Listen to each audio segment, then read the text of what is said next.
আর যত ইহুদিদের একটা লিস্ট ছিল, এই লিস্ট শুধু দুইজন জানতো, বিশ্বনবী আর হুজাইফা। নবীর যেই কথা কেউ জানে না, সব হুজাইফার পেটের ভিতরে ছিল।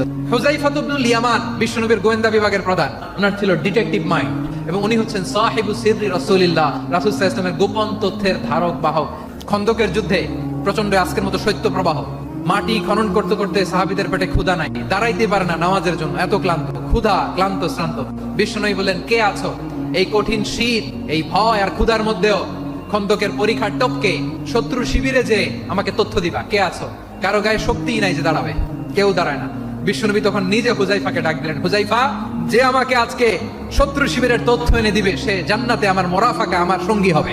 হুজাইফা ইবনুল ইয়ামান জীবনের ঝুঁকি নিয়ে এই ক্ষুধা, শৈত্য প্রবাহ, কোল্ড ওয়েভস কে উপেক্ষা করে শত্রু শিবিরে যে সবার কথাগুলো চুপে চুপে শুনে বিশ্বনবীর দরবারে এসে গোয়েন্দাদের মতো তথ্য সরবরাহ করেছে।